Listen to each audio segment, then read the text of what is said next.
Hi, I'm Phileas Stain and I'm the safari expert, and this week I'm in one of my favorite camps in the whole Kruger National Park, namely Letaba. In this video I'll tell you exactly what makes this camp so special, and I'll also talk more about the game viewing opportunities, or the lack thereof, around camp. Now, speaking about game viewing, take a moment to check out the link in the video description if you want to order this amazing book called Kruger Routes online. It will help you to plan your game drives in the park. If you do so with this link, you'll receive a 10% discount when you check out. If you haven't done so already, also take a moment to click the subscribe button. Let's go explore camp.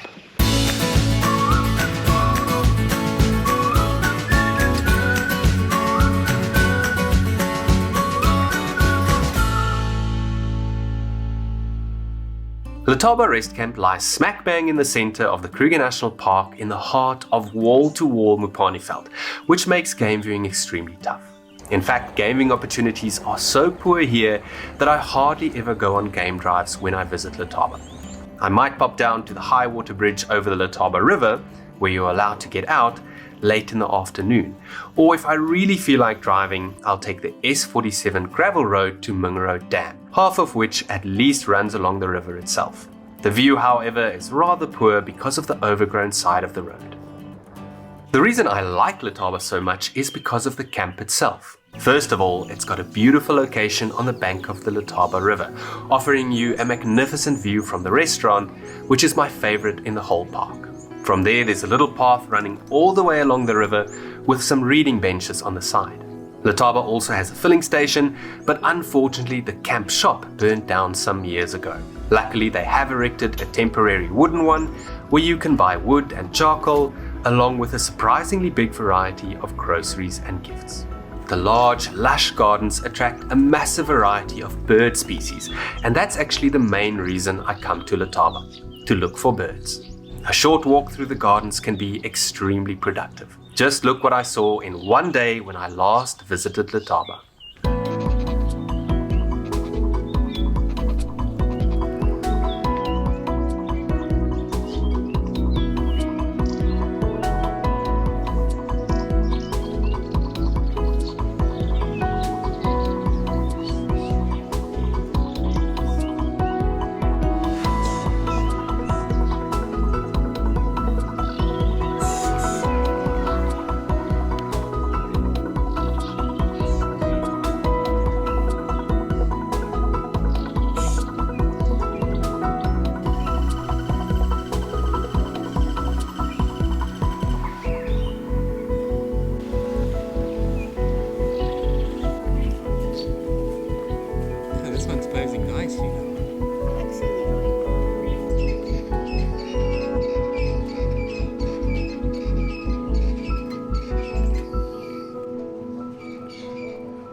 You can literally find birds anywhere and everywhere in camp, but make sure you spend enough time checking the lala palms, which are scattered throughout the gardens. Not only did I see some awesome birds in them, but to my great surprise I also found a young, thick-tailed bush baby in one of them near the swimming pool.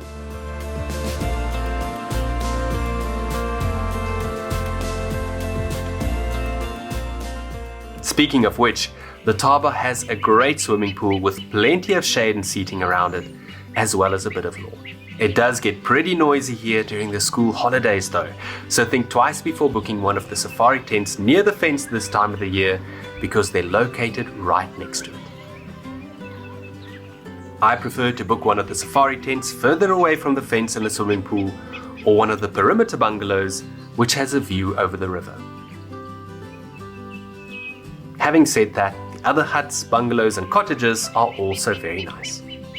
The campsite is massive and dominated by a grove of tall mopane trees that provide plenty of shade. The most popular stands are against the fence, but if you ask me, they're a little bit narrow. Personally, I prefer the stands located under the thorn trees on the western tip of the campsite, closest to the swimming pool. Like in all of Kruger's campsites, there are communal bathrooms and kitchenettes spread throughout.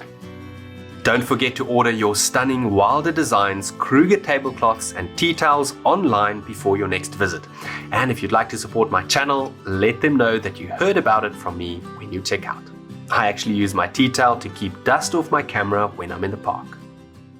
Letaba's biggest attraction is, well, massive. The Goldfields Environmental Education Center behind reception features the Letaba Elephant Hall, where the gigantic tusks of some of the Kruger National Park's most famous historic elephant bulls are on display, including 6 of the Magnificent 7: Dzombu, Kambaku, Mafunyani, Ndlulamiti, Shingwedzi, and Shavu.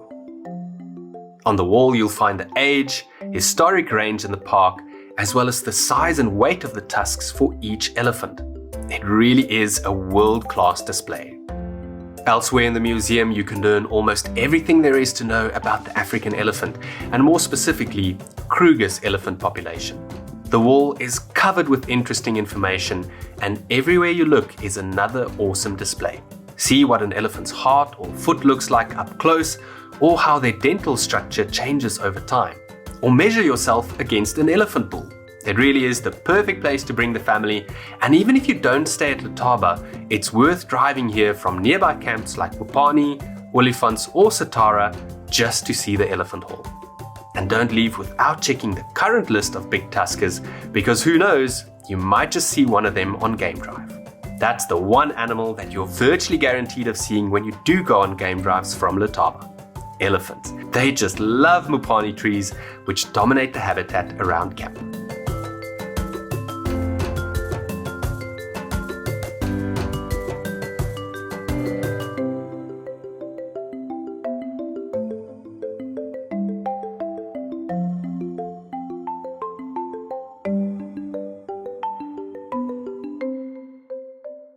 The river itself also attracts some general game, and just like inside camp, bird watching outside Letaba is also pretty good.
But don't be surprised if you drive around for hours seeing very little game around Letaba. My advice, if you want to see animals, don't come to Letaba. Rather go to the far south of the park where you'll have a much higher hit rate. If however you enjoy bird watching, a fantastic view, and just lazing about in camp, I think you'll enjoy Letaba. Thank you so much for watching. If you enjoyed the video, please leave a like, subscribe to the channel, and feel free to ask any question you might have about Letaba in the comments below. Also check out that link in the video description where you can order Kruger routes online today and get a 10% discount. Until next time.